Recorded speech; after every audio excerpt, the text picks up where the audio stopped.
వారు మరి 3 గంటల సేపు సిలువలో వేలాడి తీయబడ్డారు. తీయబడుతున్నటువంటి సమయంలో ఆయన 7 మాటలు పలికాడు. ఈ 7 మాటలు 1 నుంచి 7 వరకు చూస్తే, 1వ మాట క్షమించడం అనే దాని గురించి మాట్లాడుతూ ఉన్నాడు.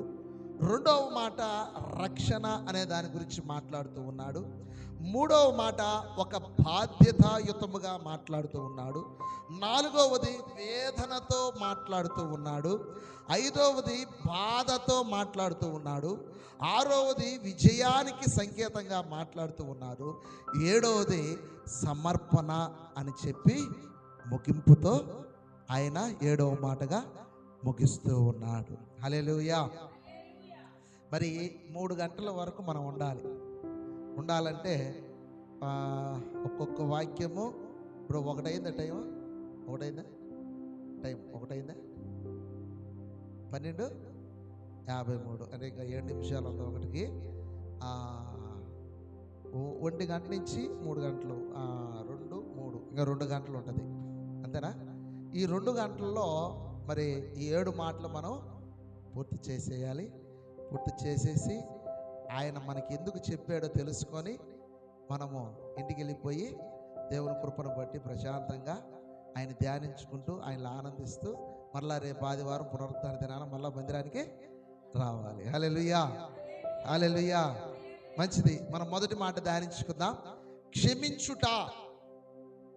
క్షమించుట ఈ మాట మనము మన రాజ్యాంగంలో కాదు కానీ గాంధీ గారు మరి ఒకానొక సందర్భంలో ఆయన మాట్లాడినటువంటి మాట మనం చూడొచ్చు. ఒక చెంప కొడితే మరొక చెంప. ఇది దేనికి సాదృశ్యంగా ఉంది? క్షమాపణకి సాదృశ్యముగా కనపడుతూ ఉంది. హల్లెలూయా, హల్లెలూయా. అంటే క్షమించేటువంటి గుణము మనలో ఉండాలి. యేసు ప్రభుల వారు సిలువ మీద ఆయన్ని ఆ మేకులతో కొట్టగానే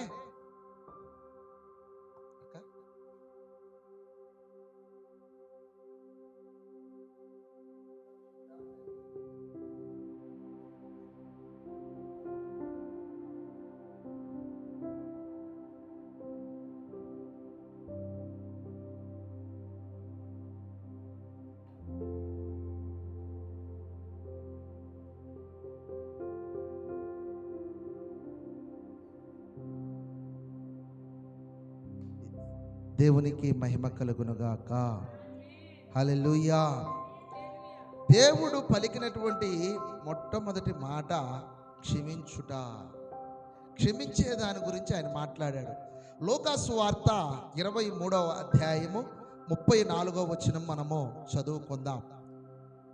లూకా సువార్త 23వ అధ్యాయము మొదటి మాట 34వ వచనం. యేసు, తండ్రి, వీరేమి చేయుచున్నారో వీరెరుగరు కనుక వీరిని క్షమించమని చెప్పాను.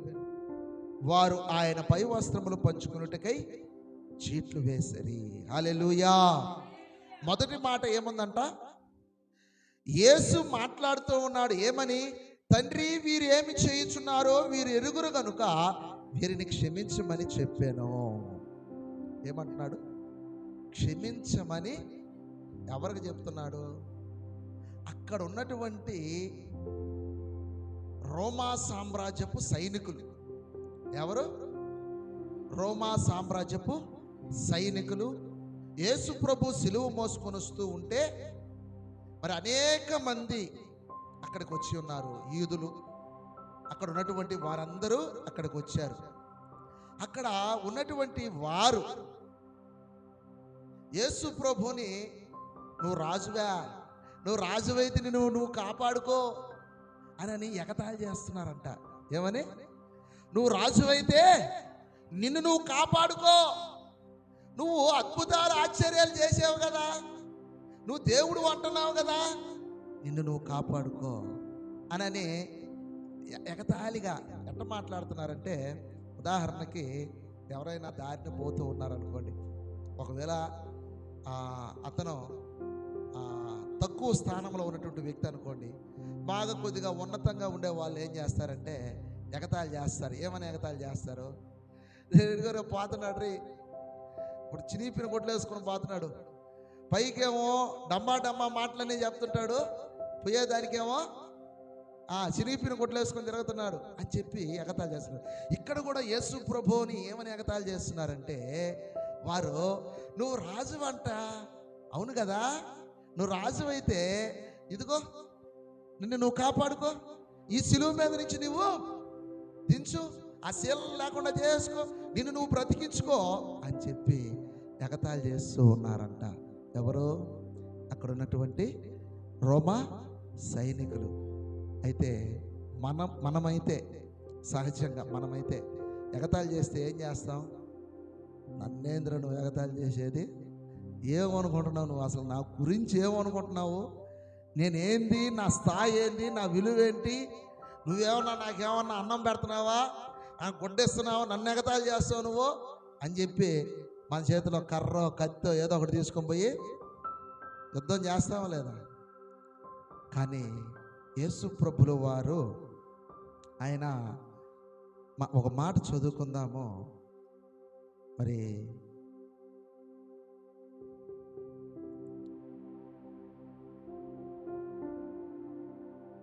మనము కొలస్సీలకు రాసినటువంటి, కొలస్సీలు మరి చూద్దాం ఒక మాట. ఇక్కడ యేసు ప్రభుల వారు మాట్లాడుతున్నటువంటి మాట మనము విందాం. ఫిలిప్పీలకు రాసినటువంటి పత్రిక 2వ అధ్యాయము 5వ వచనము ధ్యానించుకుందాం.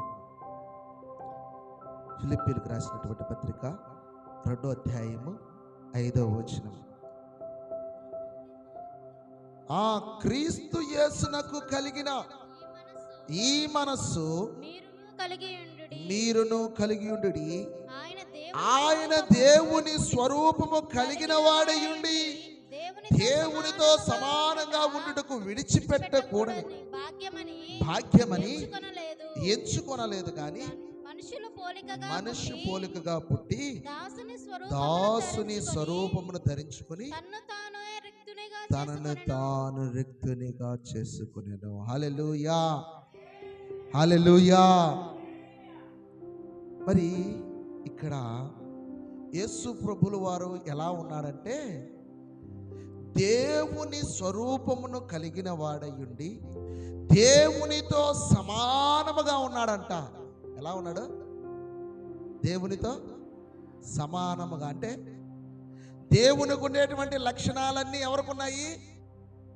మనం ఆల్రెడీ ముందుగానే చూసాం. ఆయన చేసినటువంటి 3.5 సంవత్సరాల పరిచర్యలో 5,000 మందికి పైచిలుకు 5 రొట్టెలు 2 చేపలని పంచిపెట్టాడు. ఎందువల్ల? ఆయన దేవునితో సమానంగా ఉన్నాడు కనుక. ఆయన కుంటివారిని గుడ్డివారిని బాగు చేశాడు. ఎందుకని? ఆయనకి అధికారం ఉంది కనుక, ఆయనకి ఆ శక్తి ఉంది కనుక. మరి ఆయన బ్రతికించుకునే దానికి శక్తి లేదా? వీళ్ళు పిచ్చోలు కాకపోతే వీరు ఏమంటున్నారంటే, ఆయన్ని ఎగతాళి చేస్తున్నారు, నువ్వు దేవుడు అంటున్నావు కదా, నిన్ను నువ్వు కాపాడుకో. అయితే ప్రభు అంటున్నాడు, తండ్రి వీరిని క్షమించండి, వీరేమి చేయుచున్నారో వాళ్ళకి తెలియదు, వారు పాపముతో నిండిపోయి ఉన్నారు. వాళ్ళ కళ్ళు, వాళ్ళ చెవులు, వాళ్ళ నోరు ఎలా ఉందంటే పాపముతో బంధించబడి ఉంది. అందుకే ఎగతాళి చేస్తూ ఉన్నారు యేసు ప్రభుని, యాలన చేస్తూ ఉన్నారు యేసు ప్రభుని. మరి మనమైతే మనం తెలుసుకున్నాం కాబట్టి మనం ఏడుస్తూ ఉన్నాం ఈరోజు. అంతలా బాధలో కూడా, అంతలా ఆ యొక్క శీల కొడితే 3 అంగుళాలు శీల, ఇది 1 ఇంచు ఉంటుంది మన చెయ్యి. ఈ చెయ్యిలో నుంచి మళ్ళా చెక్కలోకి పోవాలంటే కనీసం ఆ బరువు ఆగాలంటే కనీసం 2 ఇంచులు అన్నా చెక్కలోకి పోవాలా లేదా? ఆ చెక్కలోకి పోవాలంటే 3-4 ఇంచుల శీల ఖచ్చితంగా మందమైనటువంటి శీల. మనకి చిన్న ముళ్ళు గుచ్చుకుంటేనే, చిన్న సూది గుచ్చుకుంటేనే, చిన్న మరి ముళ్ళు గాజు పెంకో లేకపోతే ఏదైనా శీల గుచ్చుకుంటేనే భరించలేము. ఓయమ్మా, ఓయబ్బా, ఓ నాయనా అని అరుస్తాం. కానీ యేసు ప్రభు అలా అరవలేదు. అక్కడ కొట్టి, వాళ్ళు శీలలు కొట్టి ఆయన వేలాడదీస్తే ఆయన అంటూ ఉన్నాడు, ప్రభువా వీరు ఏం చేస్తున్నారు వీళ్ళకి తెలీదు, వీరిని క్షమించమన్నాడు. ఎందుకు పలికాడు ఆయన ఆ మాట? ఇక్కడ అంటున్నాడు, ఫిలిప్పీలకు రాసినటువంటి పత్రిక 2వ అధ్యాయంలో, క్రీస్తు యేసుకు కలిగిన ఈ మనసు మీరును కలిగి ఉండుడి. క్రీస్తు ఏం కలిగి ఉన్నాడు? క్షమా హృదయం కలిగి ఉన్నాడు యేసు ప్రభుల వారు. ఆయనకి శక్తి ఉన్నది, బలం ఉన్నది, ఆయన కాపాడుకునేటువంటి శక్తి ఉన్నది ఆయనకి. అప్పుడు ఏమైంది తెలుసా? ఆయన మరణించే సందర్భంలో సూర్యుడు నల్లగా అయిపోయాడంట, మొబ్బు కమ్మేసిందంట, చీకటి అయిపోయిందంట ఆ ప్రాంతం. ఎందుకు మరి అక్కడ విరుద్ధముగా పాపము చేయనటువంటి వ్యక్తి మరి శిక్షణ అనుభవిస్తూ ఉన్నాడు. మనం చేసిన పాపాన్ని ఆయన భరించి ఆయన ఆ పాపములో మునిగిపోతున్నాడు కనుక చీకటి కమ్మివేసింది.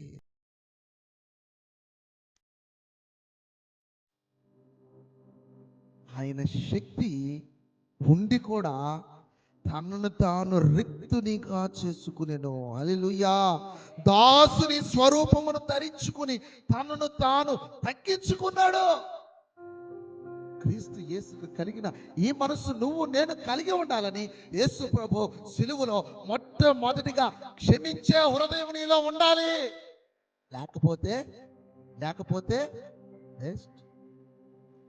లేకపోతే నీవు మరి క్రైస్తవుడివి కాదు.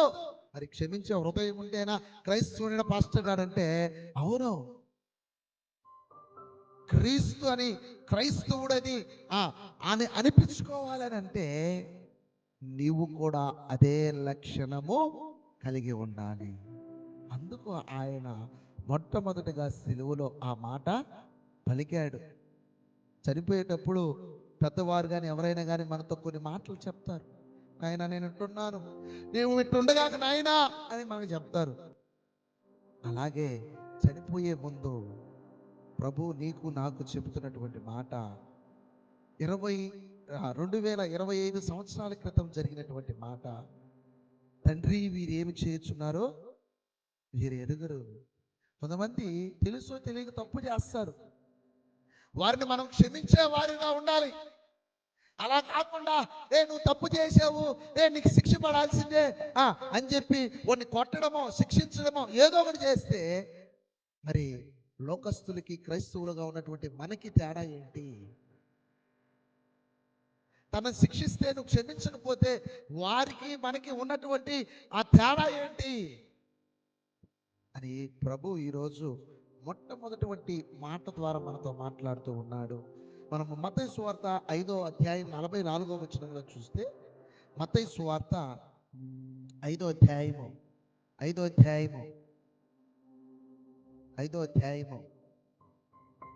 44వ వచనం చూద్దాం.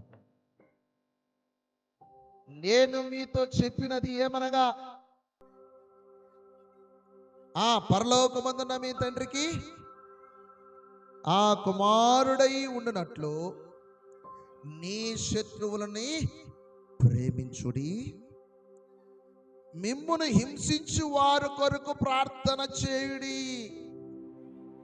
ఆయన చెడ్డవారి మీదను మంచి వారి మీదను తన సూర్యుని ఉదయింపజేసి నీతిమంతుల మీద అవినీతిమంతుల మీదను ప్రేమించు వారినే ప్రేమించినలా మీకేం ఫలము కలుగును? సుంకరులను అలాగు చేయుచున్నారు కదా. హల్లెలూయా, హల్లెలూయా. మీలో క్షమా హృదయం లేకపోతే దేనికి? ప్రేమించే మనసు లేకపోతే దేనికి? ఇక్కడ ప్రభువు అంటున్నాడు, మీ తండ్రి నేను మీతో చెప్పినదేమనగా మీరు పరలోకమందున మీ తండ్రికి కుమారులై ఉండినట్లు. మనం ఎలా ఉండాలంట? మనం కుమారులుగా అవ్వాలి అని అంటే మొట్టమొదటిగా ఏం చేయాలంటే మీ శత్రువులని ప్రేమించుడి. శత్రువుని ప్రేమించాలంటే నువ్వేం చేయాలి? క్షమించాలి. గాంధీ చెప్పినట్టు ఏం చేయాలి? ఒక చెంప కొడితే ఇది ముందుగానే రాయబడింది బైబిల్లో. గాంధీ గారు చెప్పారు, కానీ గాంధీ గారు చెప్పక మునిపే బైబిల్లో రాయబడి ఉన్నది. ఏమని?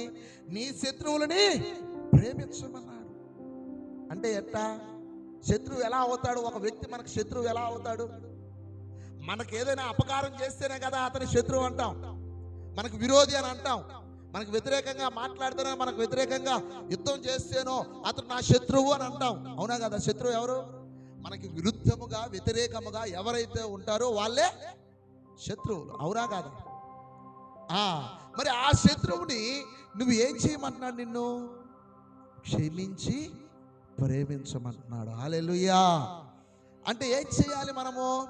ఒకవేళ ఉంటుంది, సహజంగా కోపం ఉంటుంది, లేకుండా ఉండదు. భలేవాళ్ళు పాస్టర్ గారు, మీరు ప్రేమించమన్నారు, క్షమించమన్నారు, మరి యేసు ప్రభు కలిగింది ఉండమన్నారు. ఆయనంటే దేవుడు, ఆయనంటే ఏదో మన పాపాల కోసం సిలువలో మరణించేదానికి ఏదో ఆయన సిలువలో మరణిస్తే ఏదో ఒక మాట పలికేశాడు, ఆ మాట పలికేశాడు అని చెప్పి మీ ఇష్ట ప్రకారం మీరు చెప్పేస్తున్నారు. మీరు క్షమిస్తారా మమ్మల్ని అని కూడా క్వశ్చన్ మార్క్ మనకి కలగద్ది. అవునా కదా? అవునా లేదు? కలగద్దా? కలగద్ది ఖచ్చితంగా. నువ్వు ప్రేమిస్తావా అని కూడా ప్రశ్నిస్తాం. ఇక్కడ ప్రశ్నకి ప్రశ్న సమాధానము కాదు, కానీ అర్థము తెలుసుకొని జీవించడమే సమాధానం. హల్లెలూయా. ప్రశ్నకి ప్రశ్న సమాధానం అవద్దా? నేను ప్రశ్నించాను, యేసు ప్రభు మనల్ని ప్రశ్నించాడు. నేను ఇదిగో నన్ను హింసిస్తుంటే నేను క్షమించాను, వీళ్ళకి ఏం తెలియదు ప్రభు అని క్షమించాను, మరి మీరు కూడా అలాగే క్షమించండి అని నేను చెబుతూ ఉన్నాను.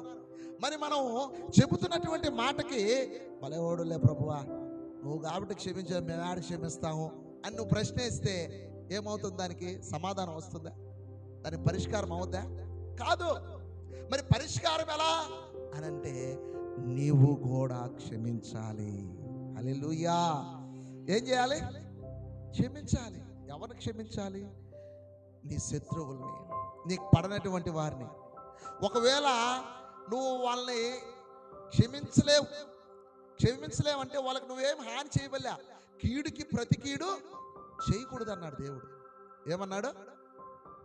కీడుకి ప్రతి కీడు చేయకూడదు. హల్లెలూయా. హల్లెలూయా.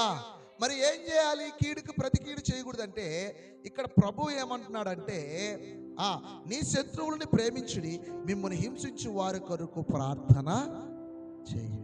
ఏం చేయాలంట మనం? వాళ్ళు మనల్ని హింసించారని మనమైతే నాశనం అయిపోను. ఎప్పుడు వస్తుంది వాడు కలరా రోగం, ఎప్పుడు వస్తుంది వాడికి మాయ రోగం, ఎప్పుడు చచ్చిపోతాడు వాడు.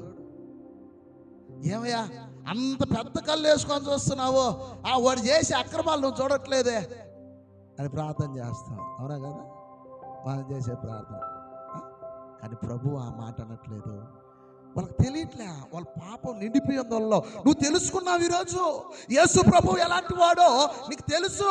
ఆయన క్షమా హృదయం కలిగినటువంటి వ్యక్తి. ఆయన దైవానికి సమానముగా ఉండి కూడా తనను తాను తగ్గించుకొని వీరేమి చేయుచున్నారు వీరికి తెలియదయ్యా, వీరిని క్షమించు. అది రెండవసారి మాట ఎవరు పలికాలంటే ఆయన శిష్యులలో ఉన్నటువంటి ఒక వ్యక్తి స్టెఫెన్ అనేటువంటి రాళ్లతో కొడుతున్నారు మనుషులు.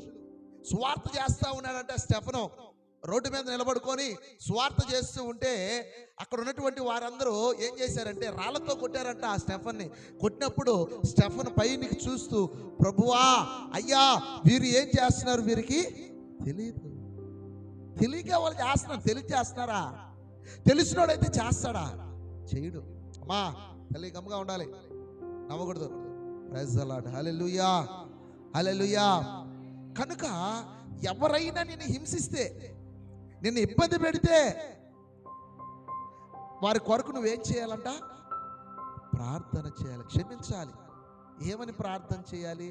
నాశనం అయిపోకూడదు, వాడు గత్తర రాకూడదు, కలరా రాకూడదు, వాడు పోవాలి, దుమ్ము కొట్టుకొని పోవాలి, మట్టి కొట్టుకొని పోవాలి, ఇంకా ఏదో చాలా ఉంటాయి తిట్లు. భలే తిడతారు ఆడోళ్ళు, నాకు రావు కానీ కొన్ని వరకే చెప్తున్నా నేను. అక్క పరిశుద్ధక్క మామూలుగా తింటారు నాయన, దుమ్మెత్తి పోసేస్తారు, దుమ్ము కింద పోసేస్తారు. నేను అప్పుడు తాగుతున్నప్పుడు ఇట్లాగే ఒకనొక రోజు ఏం చేశానంటే, అప్పుడు లోకంలో ఉన్నప్పుడు ఏం చేసేవాడిని అంటే, బాగా తాగేస్తున్నాను. గడ్డి మందు తాక ముందు ఇది జరిగినటువంటి విషయం. తల్లి తప్పుగా ఉండాలి, మాట్లాడకూడదు. ఇక్కడ వీడియో రికార్డ్ జరుగుతుంది, మీరు మాట్లాడకూడదు, సైలెంట్గా ఉండాలి. అయితే అక్కడ ఫుల్గా తాగేసి బామర్తే కానీ వాడు టయానికి డబ్బులు అట్లా చీటీ డబ్బులు ఎగ్గొట్టేశాడు. అందరు నన్ను తిడతా ఉన్నారు. ఇంకా వాడిని ఏం చేయలేక నేను తాగేసి ఫుల్గా వాళ్ళ మీద గొడవకి వెళ్ళిన తర్వాత వారందరూ గొడవకు వచ్చేసారు. అయిపోయింది, ఫుల్గా తాగేసి 2 నిప్పు కర్రలు ఎత్తుకొని వెళ్ళిపోయి, నువ్వు నీ పిల్లకాయలు మొత్తం నాశనం అయిపోవాలని చెప్పి ఆ నిప్పు ఆడగొట్టేసావని వచ్చేసిన. అంటే ఏంటి, నాలో ఏముంది? క్రోధం, కోపం, తాగుడనేటువంటి సైతాను, కోపం అనేటువంటి సైతాను, క్రోధం అనేటువంటి సైతాను, శపించే సైతాను, వారిని దూషించేటువంటి సైతాను, ఇది మనసులో పెట్టుకొని ఏం చేశాను వారిని. ఆ తర్వాత ఒక ఆమె కూడా చీటీ డబ్బులు కట్టాలి, ఆమె కూడా కట్టలా. అది దేవుళ్ళలోకి వచ్చిన తర్వాత కూడా ఆమె కట్టలా.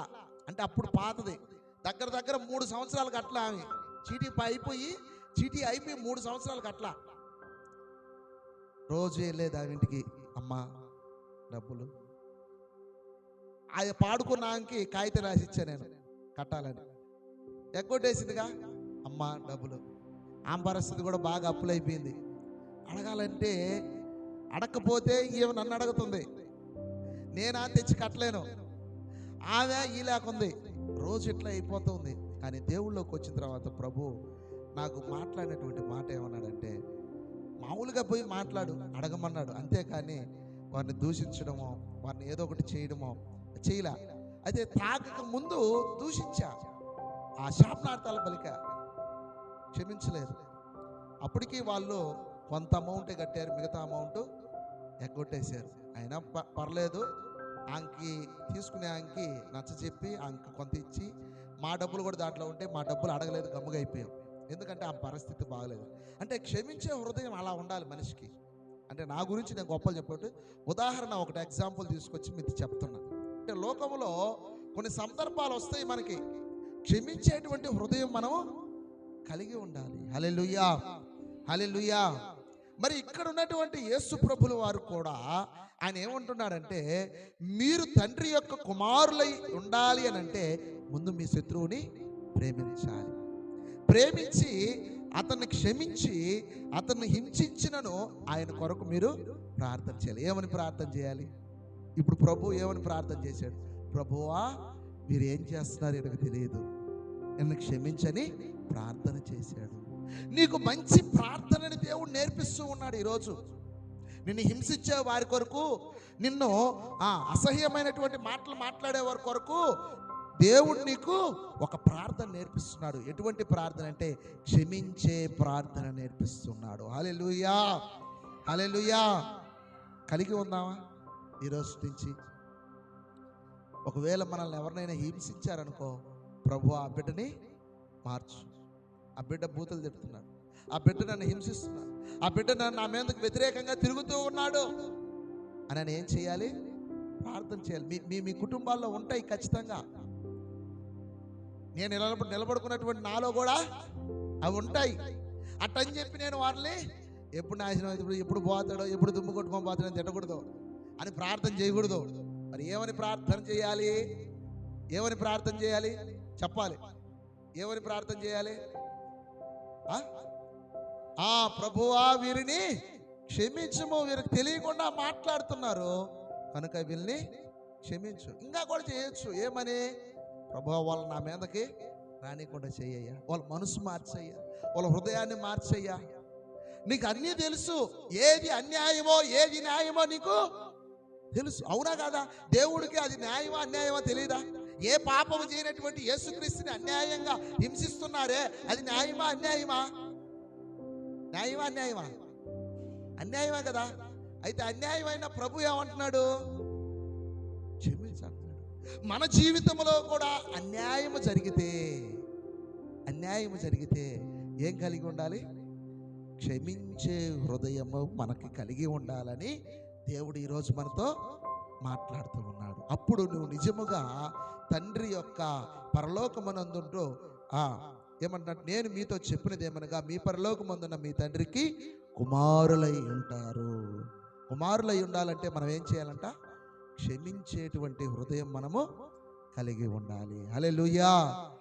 అది మొట్టమొదటి మాటగా దేవుడు మనతో మాట్లాడాడు. అవునా కదా? మనం తెలుసుకుందామా మరి ఈరోజు? ప్రభువు నిజముగా క్షమించే హృదయాన్ని ప్రభువా నాకు దయచేయి అని చెప్పి ప్రార్థన చేసుకుందాం. తలలు వంచుదాం.